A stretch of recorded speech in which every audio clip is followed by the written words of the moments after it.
Another year of gaming spreads out behind us like a particularly explosive trouser accident, and so it once again falls to me to nominate the games that were best, the games that were worst, and the games that fell asleep after one thrust and left me to wander an unfamiliar neighbourhood without even money for an Uber. And oh, what an embarrassing oversight. I seem to have run out of weeks in the year before I could get around to Smash Bros. Ultimate. Oh well, if it makes you feel better, I wouldn't have put it in any of my top 5s, unless I came up with another new one, like top 5 games for simultaneously giving yourself epilepsy and carpal tunnel syndrome. Perch my perineum on a pole if it wasn't a struggle to pick a whole 5 good games from this year. In the end, weighing up several possibilities for 5th best, I had to conclude I had most enjoyed Unavowed, the well-realised paranormal adventure that hopes you've never read a Jim Butcher novel. But before the AGS community starts getting smug, this is more an indictment of the year. I had no trouble filling in my other candidate lists, they both rolled on like fucking Ubisoft credit sequences. Oh, that Yahtzee Croshaw, I hear them say. He's that old fogey who just alternates between pissing on every new AAA game and sucking indie dick. Not so, detractors. I'll have you know there's piss enough in my balls for every class of game. Hence my 5th blandest game being indie Kickstarter excretion Moonlighter, just for being a painfully generic pixel art dungeon crawler whose one unique gameplay idea had all the depth of a Netflix true crime documentary.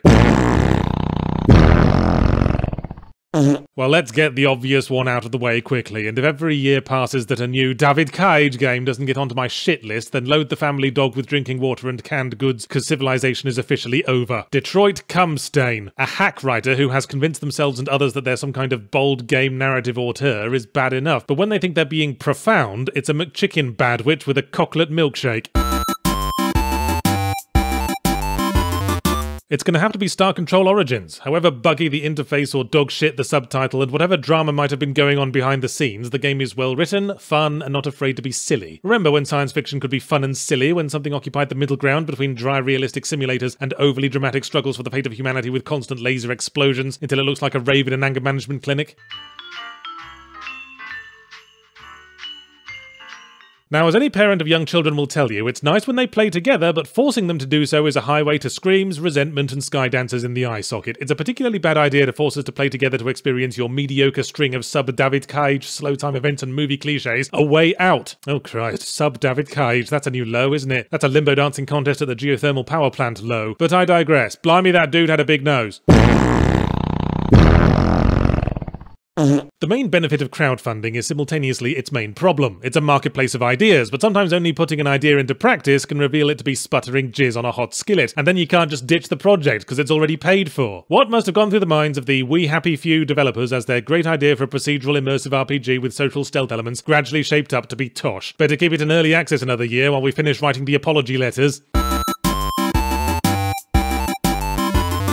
While I refute the accusation of being an indie knobgobbler, it is true that I try to limit AAA presence in my top 5 because they can get perfectly good handjobs from literally anywhere else. But lest I be accused of pretentiousness, yeah, Marvel Spider-Man was a good game with a stimulating core gameplay loop, and in contrast to the other really big releases like Red Dead Redemption 2, exhibited a considerably more restrained use of horses' buttholes. Ubisoft sandboxes most definitely have a permanent booking at the Blandford Heights Hotel, but I think Assassin's Creed Odyssey deserves particular mention for being the Assassin's Creed game that finally made me bored of the whole sordid business. Assassin's Creed 3 didn't do that with its pulse-pounding document-signing action, but Odyssey did it by forcing me to spend an hour chipping away at a Minotaur with a sword that I wasn't convinced hadn't been replaced with a sword-shaped novelty bath sponge.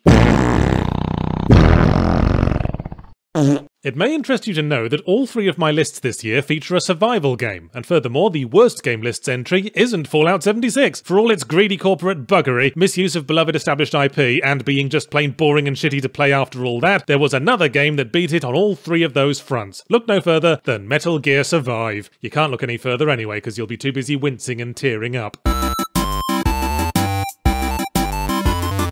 So we go straight from worst survival game to best. Pay attention, every other survival game, because here's how Subnautica title drop stands out from the crowd. Not using a focus on exploration and crafting as an excuse to skimp on good story, a beautiful exotic world so utterly hostile that you want to keep surviving largely out of spite, and most importantly, no other cocking human players. Human contact is like Joss Whedon's Firefly. I tried it once or twice, but it's not really my thing. Rise of the Tomb Raider was my third most mediocre game of 2015, and now Shadow of the Tomb Raider has made it proud by hitting the number 2 spot. Now that the reboot trilogy has finished sandblasting the personality off Lara Croft, any chance we could go back to the old one? She might have been constantly pouting like she was trying to conceal an entire Portuguese man of war in her mouth, but at least that was a facial expression of some kind.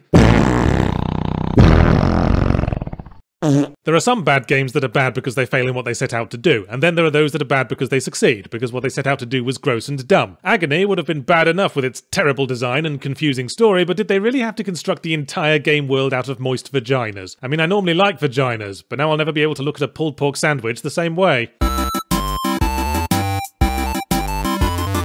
Well, my 2018 Game of the Year should come as no surprise, since I've recommended it to every person, dog, and houseplant I've conversed with since it came out. Lucas Pope's Return of the Obra Dinn is the kind of thing that restores a man's faith in artistic game design by using an original and engaging core mechanic to tell a story in an utterly unique way. Also, if for whatever reason you need samples of death rattles from brawny European sailors, you won't find a better source, you weirdo. But for the year's blandest, we return to the world of survival games, as well as the world of full frontal nudity. And it doesn't get much blander than the game that would have me grind up 200 rocks to build a fucking rabbit hutch, Conan Exiles. Not even titties could liven this one up, mainly because playing colon textiles for the nudity would have been like tying a bungee cord to yourself and trying to use a fleshlight at the far end of a very long corridor. The worst game of 2018 was, like the devil and weird sex practices, known by many names. The 7-hour snore, hunt down the refund, shit down the piss shit, call it whatever you like, just never forget what Hunt Down the Freeman was and what it represented. A cringe fest that unstitched its thoughtless patchwork of stolen assets to whip out its diseased knob and dispense blood-flecked urine all over a once top-rate franchise with the tacit approval of its creator. Fuck, man, what else is there to say? I suppose I could say fuck again. No, that's the wrong attitude. It's a new year after all. Let's move on from the past and focus on what the future will bring. Fuck!